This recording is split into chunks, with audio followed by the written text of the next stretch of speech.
Bienvenue à tous dans cette vidéo concernant la dernière mise à jour de Feed Manager. Vous pourrez retrouver l'ensemble des points dans le mailing qui vous a été envoyé ou directement dans Feed Manager. Dans cette vidéo, nous n'aborderons que 4 points. Le premier point qui est le widget concernant la documentation interne qui a été activé chez tout le monde. Le deuxième point qui est l'amélioration du mail pour les versements anticipés où nous avons intégré le QR code de paiement. Nous avons ensuite l'amélioration du portail client pour le dépôt des documents, toute la partie formulaire.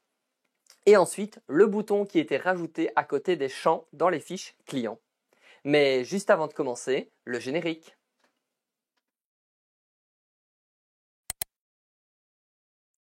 Comme expliqué il y a déjà un petit temps, nous avons intégré la documentation interne.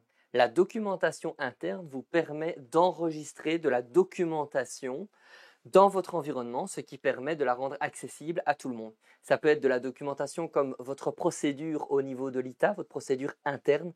C'est quelque chose qui est demandé par l'ITA, donc ça permet aussi facilement de dire, bah oui, tous mes collaborateurs ont bien accès à la procédure interne. Mais ça peut également être de la documentation. Alors, pour paramétrer cela, vous allez mettre votre curseur sur le widget et vous cliquez sur la petite roue dentée. Vous remarquez qu'il y a déjà une catégorie ITA de créer et une catégorie mission spéciale mais qui est désactivée. Nous allons ajouter une catégorie que nous allons appeler clôture. Voilà, nous pouvons enregistrer et dans cette catégorie, nous allons aller charger de la documentation que nous avons trouvée sur Internet. Donc via le bouton ajouter, nous choisissons notre fichier. Nous cliquons maintenant sur enregistrer et nous pouvons fermer. Vous pouvez remarquer que dans le widget, il y a une nouvelle catégorie et si nous cliquons sur le document qui est rajouté, nous pouvons l'afficher à l'écran. Le document est maintenant affiché, vous pouvez le voir. Alors, nous pouvons aller plus loin, il s'agit d'un document que nous avons trouvé sur le site du SPF concernant les ATN. Nous allons venir lier cette documentation dans les tâches. Donc si nous fermons et que nous allons dans les paramètres des tâches,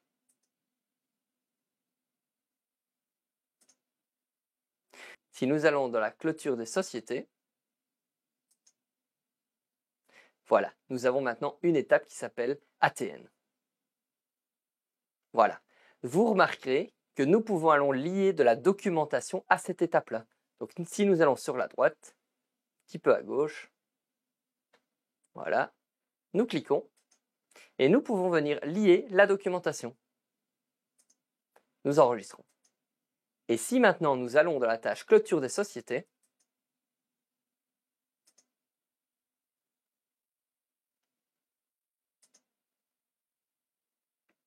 si nous laissons enfoncer notre curseur sur l'étape ATN pour un client,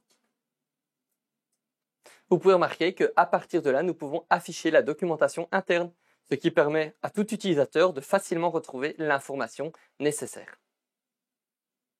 En standard, nous l'avons déjà rajouté dans la tâche acceptation client avec les différentes procédures proposées par l'ITA. Alors, avant de vous montrer le QR code pour le paiement des versements anticipés, je vous propose de vous expliquer comment activer la tâche versement anticipé. Il s'agit dans Feed Manager d'une tâche annuelle que l'on active sur la période de clôture du client. Nous voici dans la fiche du client Audit Manager. C'est un client qui clôture au 31/12. Donc, via le petit plus à côté de tâche, nous allons activer la tâche versement anticipé sur le mois de décembre. Voilà. Alors, nous allons mettre la tâche doit être effectuée à partir de décembre 2021. Tout simplement parce que ça sera à ce moment-là la première fois qu'on va demander au client de payer des versements anticipés. On enregistre. Nous pouvons maintenant aller dans le suivi de la tâche via tâche, versement anticipé. Nous voici dans le suivi de la tâche versement anticipé. En fonction de la période de clôture, vous avez à chaque fois pour chaque client 3 colonnes pour les 4 périodes. Une première pour la proposition du mail, pour savoir s'il faut proposer le mail. Une deuxième colonne pour indiquer le montant. Et dans la troisième colonne, le mail se génère. Si nous générons pour le premier versement anticipé pour le client Audit Manager le mail. On indique dans la première colonne proposition VA fait. Vous remarquerez que le mail se génère de manière automatique. Nous pouvons cliquer pour indiquer 7 500 € et on enregistre. Nous pouvons maintenant ouvrir le mail et vous pouvez remarquer que le QR code a automatiquement été intégré dans le mail de versement anticipé. Attention, j'insiste, il est important d'activer la tâche versement anticipé sur le mois de clôture du client et pas sur le mois où vous souhaitez que le client le paye. Le portail client a été amélioré et permet un dépôt plus facile des documents. Si nous allons voir à quoi ressemble le portail client en cliquant sur Voir à côté de l'adresse email et que nous sélectionnons TVA, qui est le formulaire pour le dépôt des documents pour la TVA, vous pouvez remarquer qu'il nous sélectionne la période de septembre, qui est accompagnée d'un petit cadenas, puisque cette période a été verrouillée. Si nous allons maintenant sur la période de décembre, nous pouvons voir que le client a déjà déposé des documents. Si nous cliquons sur les premiers documents d'achat, vous pourrez remarquer que maintenant le client peut visualiser ces documents à l'écran, ce qu'il ne pouvait pas faire avant. Si nous fermons, si nous allons dans les autres documents, vous pouvez remarquer que le client nous a chargé un document. Si nous l'ouvrons, vous remarquerez que si vous êtes connecté en tant que comptable, attention que le client n'a pas accès à cette fonctionnalité, vous avez le bouton Scinder. Si nous cliquons dessus, le bouton Scinder va permettre de couper le PDF. Il suffit simplement de mettre son curseur entre deux pages et de cliquer dessus. Automatiquement, les pages vont se séparer. Nous revoici dans la fiche client.